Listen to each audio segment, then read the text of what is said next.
नमस्कार, news one India देख रहे हैं आप। मैं हूं आपके साथ आकांक्षा त्रिपाठी और अब बुलेटिन की शुरुआत बड़ी खबर के साथ करेंगे। दिल्ली से इस वक्त की बड़ी खबर आ रही है। यूपी सदन पहुंचे सीएम योगी आदित्यनाथ और उनके साथ अमित शाह के आवास पर वो अहम बैठक करेंगे। आपको बता दें कि इस वक्त की बड़ी खबर दिल्ली से, जहां पर यूपी सदन सीएम योगी पहुंचे हैं। अमित शाह के आवास पर अहम बैठक होगी और इस बैठक में योगी आदित्यनाथ शामिल होंगे। तो बड़ी खबर इस वक्त की दिल्ली से आपको बता रहे हैं न्यूज़ वन इंडिया पर। दिल्ली से इस वक्त की बड़ी खबर, यूपी सदन पहुंचे सीएम योगी अमित शाह के आवास पर अहम बैठक करेंगे। अहम बैठक में शामिल होंगे बीएल संतोष और धर्मेंद्र प्रधान भी बैठक में रहेंगे मौजूद। इस वक्त की बड़ी खबर आपको बता रहे हैं, सीएम योगी आदित्यनाथ यूपी सदन पहुंचे हुए हैं और यहां पर बैठक होगी और इस बैठक में तमाम बड़े चेहरे जो है मौजूद रहेंगे। अमित शाह के आवास पर यह अहम बैठक होगी और इस बैठक में अमित शाह, योगी आदित्यनाथ मौजूद होंगे। सभी विधायकों को लखनऊ बुलाया गया है और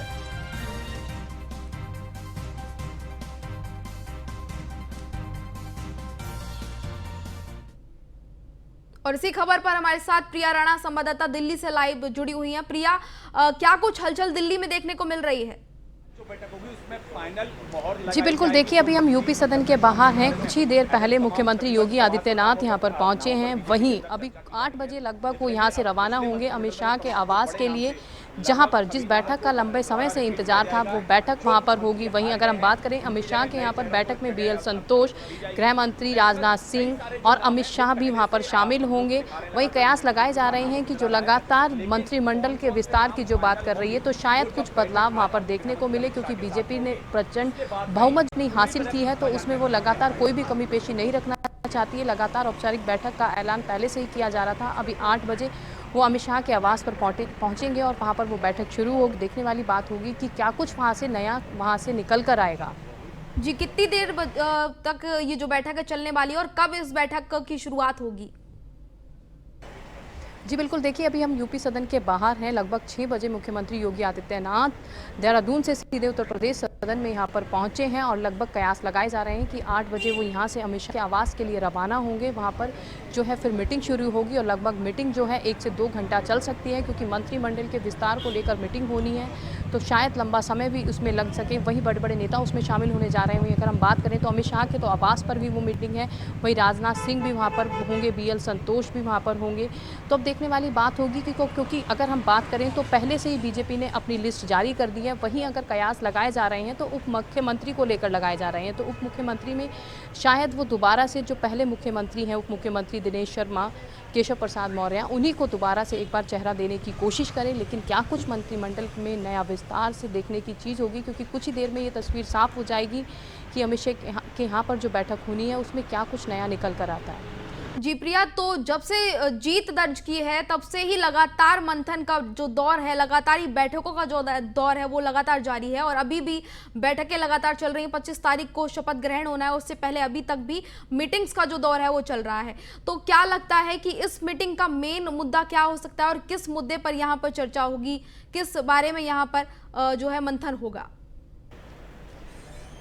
जी बिल्कुल, देखिए अगर हम बात करें मुख्यमंत्री योगी आदित्यनाथ की, तो प्रचंड बहुमत हासिल करने के बाद वो तीसरी बार उनका दिल्ली का दौरा है और वहीं औपचारिक बैठक को लेकर पहले से ही चीज़ें तय थीं। लेकिन अब क्या उसके अंदर नया निकल कर आएगा, क्या मुख्यमंत्री के उसमें नया चेंजेस देखने के लिए मिल सकते हैं, वो तो आने वाली मीटिंग में ही पता चलेगा। लेकिन प्रचंड बहुमत के बाद बीजेपी कोई भी कसर नहीं छोड़ना चाहती है कि किसी तरह की, क्योंकि 2024 में होने वाले चुनाव को लेकर बीजेपी पहले से ही अपनी तैयारियों में जुट गई है, क्योंकि प्रचंड बहुमत उन्होंने यूपी में हासिल की, तो वहीं 2024 में भी वो प्रचंड बहुमत करने के लिए अपनी पूरी जी जान से कोशिश करती हुई भी नजर आ रही है। वहीं अभी मुख्यमंत्री योगी आदित्यनाथ 8 बजे यहाँ से रवाना होंगे, मंत्रिमंडल के साथ वहाँ पर मीटिंग होगी, नई चीज़ें शायद वहाँ से निकलने की उम्मीद बताई जा रही है। वहीं राजनीतिक सूत्रों की माने तो शायद कुछ बदलाव भी देखने के लिए मिल सकता है।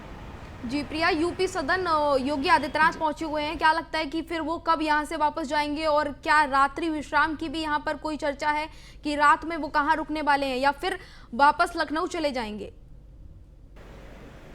जी बिल्कुल, बिल्कुल देखिए, अगर हम बात करें तो देहरादून से शपथ दिलवाने के बाद पुष्कर सिंह धामी को सीधे ऐसा किसी को भी कोई जानकारी नहीं थी। उसके बाद मुख्यमंत्री योगी आदित्यनाथ सीधे देहरादून से दिल्ली पहुंचे हैं। वहीं कयास लगाए जा रहे हैं कि मुख्यमंत्री योगी आदित्यनाथ आज उत्तर प्रदेश सदन में ही विश्राम करेंगे और कल अमित शाह के साथ ही वो लखनऊ के लिए रवाना हो सकते हैं, क्योंकि 25 तारीख को मुख्यमंत्री योगी आदित्यनाथ को शपथ दिलाई जाएगी। बड़े बड़े विधायक नेता वहाँ पर पहुँचेंगे तो अमित शाह और मुख्यमंत्री योगी आदित्यनाथ दोनों यहीं से लखनऊ के लिए रवाना होते हुए नजर आएंगे। वहीं इस चीज़ को साफ तौर पर स्पष्ट कर दिया गया है कि मुख्यमंत्री योगी आदित्यनाथ आज दिल्ली में उत्तर प्रदेश सदन में ही रुकेंगे, क्योंकि रात के समय बैठक होनी है, लंबी बैठक भी हो सकती है, लंबी चर्चा उस पर हो सकती है, तो काफ़ी समय लगेगा। तो कल वो लखनऊ के लिए यहीं से रवाना होते हुए अमित शाह के साथ नजर आएंगे। जी, आप यूपी सदन में मौजूद है, वहाँ पर अभी कौन कौन मौजूद है, कौन कौन नेता वहाँ पर, कौन कौन मंत्री वहाँ पर पहुँचे हुए हैं योगी आदित्यनाथ के अलावा?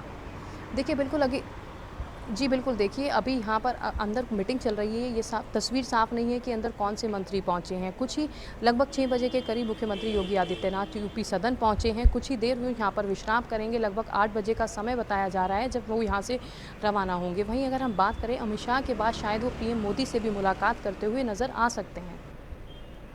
जी, तो प्रिया, जो मीटिंग अमित शाह के आवास पर होगी वो कब शुरू होगी और कब तक वो चलेगी, कितना लंबा समय तक वो मीटिंग चलने वाली है? और उन नामों को भी बताइए जो उस मीटिंग में शामिल होंगे, कौन कौन वो चेहरे हो सकते हैं जो उस मीटिंग में शामिल होंगे और कौन कौन लोग वहां भी पहुंच चुके हैं?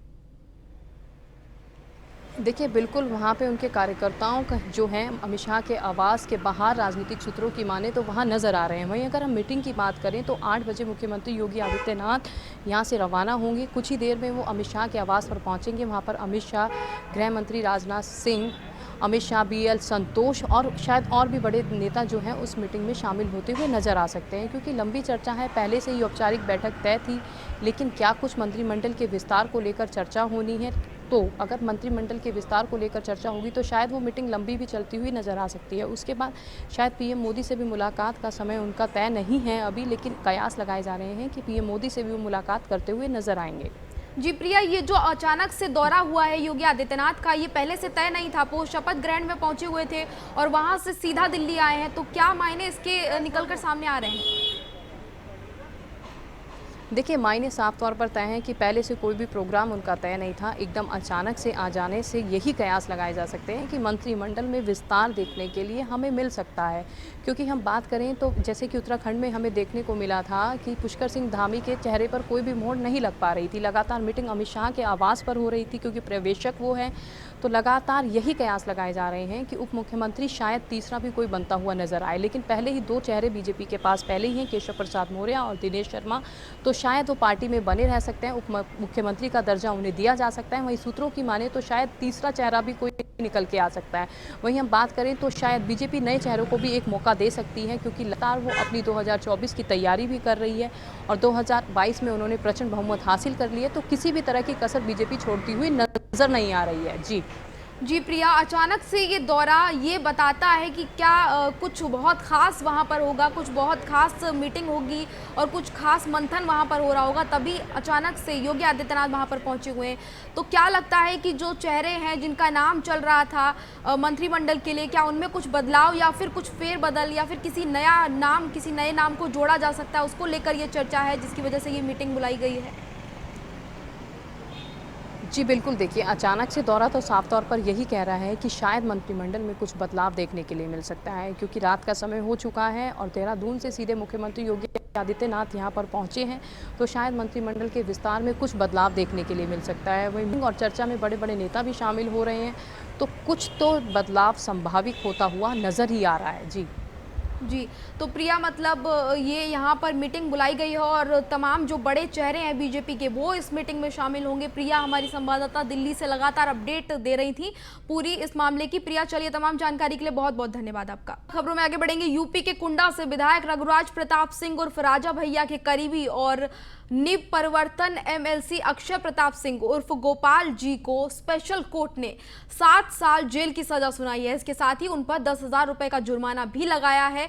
अक्षय प्रताप सिंह को यह सजा फर्जी पते के आधार पर हथियार का लाइसेंस लेने के मामले में सुनाई गई है। सजा मिलने के बाद अब वह MLC का चुनाव नहीं लड़ पाएंगे। तो राजा भैया के करीबी हैं अक्षय प्रताप और उनको सजा सुनाई गई है। इसके अलावा उन पर जुर्माना भी लगाया है। एमपी एमएलए कोर्ट ने 7 साल की उनको सजा सुनाई है। प्रतापगढ़ की खबर, जहां पर 10,000 का जुर्माना भी उन पर लगा है और इसके अलावा 7 साल की सजा उनको सुनाई गई है। वहीं प्रतापगढ़ जिला कारागार में कुंडा के विधायक और जनसत्ता दल के राष्ट्रीय अध्यक्ष रघुराज प्रताप सिंह उर्फ राजा भैया पहुंचे और यहां पर उन्होंने जेल में अक्षय प्रताप उर्फ गोपाल से मुलाकात की। बता दें कि अक्षय प्रताप सिंह जो हैं वो जनसत्ता दल के एमएलसी प्रत्याशी हैं और उनको जो है अब सजा मिली है।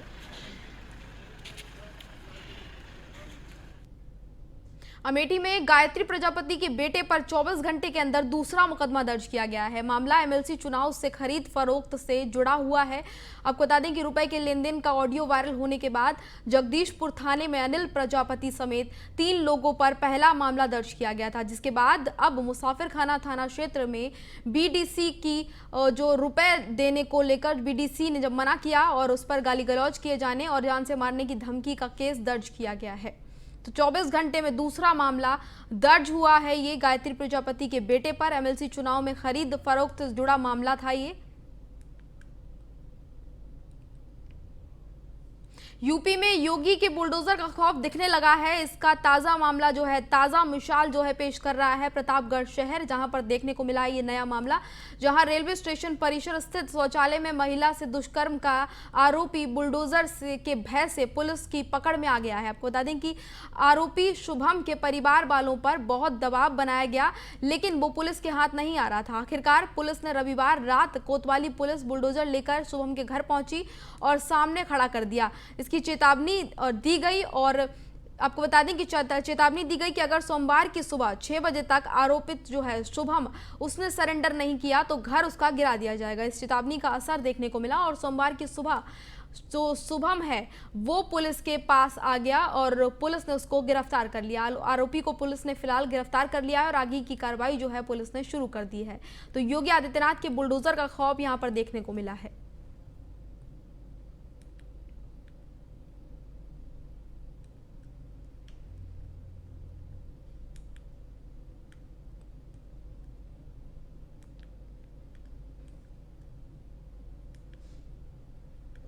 दोपहर में ये प्रकरण संज्ञान में आया है। एक महिला जो स्टेशन से कहीं जाने वाली थी, उसने बताया कि प्रतीक्षालय में उसके साथ कुछ गलत कार्य हुआ है, जिस संबंध में नामजद तहरीर प्राप्त हुई है और उस नामजद तहरीर के आधार पर अभियोग पंजीकृत कर लिया गया है और आरोपी को शीघ्र ही गिरफ्तार करके आवश्यक विधिक कार्रवाई की जाएगी। कौन थी महिला? महिला जो है वो एक टेलर की पत्नी है जो अहमदाबाद जाने वाली थी। प्रतीक्षालय में उसके साथ ऐसा कुछ हुआ है उसके अनुसार से, और इस संबंध में हम लोग अभियोग पंजीकृत कर लिया है और शीघ्र ही अभियुक्त की गिरफ्तारी भी। देवबंद के सपा नेताओं को भी योगी सरकार के बुलडोजर पर भरोसा है। इसी कड़ी में सपा नेता सिकंदर अली गाड़ा और कलीम कुरैशी ने एक बैठक के दौरान बीजेपी के देवबंद विधायक कुंवर ब्रजेश सिंह को बुलडोजर भेंट किया। वहीं सपा नेताओं के बीजेपी विधायक को बुलडोजर भेंट करने का वीडियो सोशल मीडिया पर चर्चा का विषय बना हुआ है।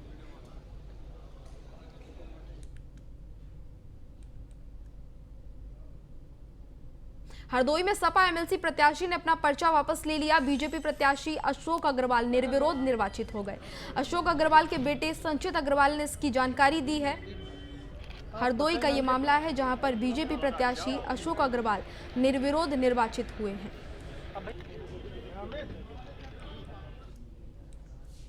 बहराइच के महसी में बीडीओ महसी पर एमएलसी पद के लिए सपा के उम्मीदवार के समर्थन में वोट मांगने का आरोप लगा है, जिसमें 2 दर्जन से अधिक ग्राम प्रधानों ने ब्लॉक प्रमुख पर हंगामा किया है। आपको बता दें कि जिसके बाद उच्च अधिकारी मामले को सुलझाने में लग गए। बता दें कि महसी के बीडीओ पर कई ग्राम पंचायतों के प्रधानों ने एमएलसी चुनाव में सपा प्रत्याशी के पक्ष में मतदान करने का दबाव बनाने का आरोप लगाया है। प्रधानों का आरोप है कि बीडीओ सपा प्रत्याशी को वोट न देने पर मनरेगा का पेमेंट ना देने की धमकी देता है। इसी बात को लेकर सभी ग्राम प्रधान खंड विकास अधिकारी के दफ्तर में एसडीएम महसी को ज्ञापन सौंपा और बीडीओ महसी का तबादला न होने पर एमएलसी में मतदान बहिष्कार की बात सभी ने कही है। बहराइच का ये पूरा मामला है। मामला ये है कि हमारे यहाँ जो खंड विकास अधिकारी महोदय हैं वो स्थानीय प्राधिकारी निर्वाचन में जो समाजवादी के पार्टी के प्रत्याशी हैं उनके लिए मतदान करने के लिए लोगों से अपील कर रहे हैं हमारे प्रधानों से। इसकी जानकारी मिलने पर हम लोग एकत्रित हुए और हम लोगों ने इससे संबोधित माननीय जिलाधिकारी को संबोधित ज्ञापन दिया है कि माननीय बीडीओ साहब के स्थानांतरण न होने की दशा में या उन पर कार्यवाही न होने की दशा में हम लोग मतदान का बहिष्कार करेंगे। ग्राम प्रधान लोग उपस्थित हैं और जिलाधिकारी महोदय के नाम संबोधन ज्ञापन दिया है।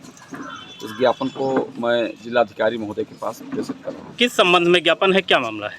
आप लोगों ने खंड विकास अधिकारी को हटाने के संबंध में कि विधानसभा चुनाव, विधान परिषद का चुनाव निष्पक्ष रूप से कराए जाने हेतु मांग की गई है। क्या आरोप लगाया है प्रधानों ने विकास खंड अधिकारी पर?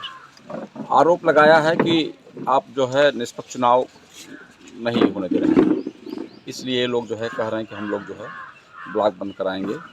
और हमारी बात हो गई है सभी ग्राम प्रधान से और जिलाधिकारी महोदय को मैं अवगत करा रहा हूँ और सब कार्य सुचारू रूप से चलना चाहिए। मेरा ये अनुरोध है सभी ग्राम प्रधान से और सरकारी लोगों से भी। ब्लॉक में आज हम लोगों को जानकारी दी गई, जो पदाधिकारी गण थे उनको, कि हमारे जो खंड विकास अधिकारी महोदय हैं वो स्थानीय जो चुनाव होना है एमएलसी का, उसमें सपा के पक्ष में मतदान करने के लिए हमारे यहाँ जो है प्रधानों पे दबाव बना रहे हैं। अन्यथा की स्थिति में वो बता रहे हैं कि जो मनरेगा का आप लोगों का भुगतान है वो हम नहीं करेंगे। गुरुवार को यूपी बोर्ड की परीक्षाएं शुरू हो रही हैं, जिसको लेकर हाथरस में 93 केंद्रों पर 45,000 छात्र छात्राएं परीक्षा देंगे। वहीं परीक्षा को शांतिपूर्ण और नकल विहीन कराने को लेकर प्रशासन जो है वो लगातार सतर्क है और इसके लिए युद्ध स्तर पर तैयारियों को लगभग अंतिम रूप दिया जा रहा है। संवेदनशील और अति संवेदनशील मिलाकर कुल 93 सेंटर बनाए गए हैं। साथ ही 186 मजिस्ट्रेट और 60 जिला स्तरीय अधिकारियों को सेंटर मजिस्ट्रेट के रूप में ड्यूटी पर लगाया गया है। हाथरस में 24 तारीख से बोर्ड की परीक्षाएं शुरू होंगी और इसके लिए विभाग द्वारा और प्रशासन के द्वारा पूरी तैयारी कर ली गई है। पूरे जो परीक्षा होगी पूरे हाथरस में 93 परीक्षा केंद्र बनाए गए हैं। इसमें तहसीलवार परीक्षा केंद्रों की संख्या तहसील हाथरस में 28 परीक्षा केंद्र हैं, तहसील सासनी में 11 परीक्षा केंद्र हैं, तहसील सादाबाद में 29 परीक्षा केंद्र हैं और तहसील सिकंदराबाद में 24 परीक्षा केंद्र हैं। इस प्रकार से पूरे जनपद को 93 परीक्षा केंद्र में विभाजित किया गया है और इसमें जो है डीएम सर के द्वारा static magistrate, sector magistrate, zonal magistrate की नियुक्ति कर दी गई है। उसमें हमारे प्रत्येक परीक्षा केंद्र पर 93 प्रथम पाली में स्टैटिक मजिस्ट्रेट और 93 द्वितीय पाली में स्टैटिक मजिस्ट्रेट लगाए गए हैं। पूरे ज़िले को 60 सेक्टर में विभाजित किया गया है और 60 सेक्टर मजिस्ट्रेट लगाए गए हैं और पूरे ज़िले को 8 जोन में बांटा गया है, जिसमें प्रत्येक जोन में 2-2 जोनल मजिस्ट्रेट की नियुक्ति की गई है। गुरुवार से यूपी बोर्ड की तरफ से 10वीं और 12वीं की परीक्षाएं जो है वो आयोजित की जाएंगी। गोरखपुर जिले में 199 केंद्रों पर ये परीक्षाएं होंगी। जनपदीय केंद्र निर्धारण 37 विद्यालयों को पहली बार परीक्षा केंद्र बनाया गया है। वहीं अब तक केंद्र बनते आ रहे 31 विद्यालयों की सूची से बाहर कर दिया गया था।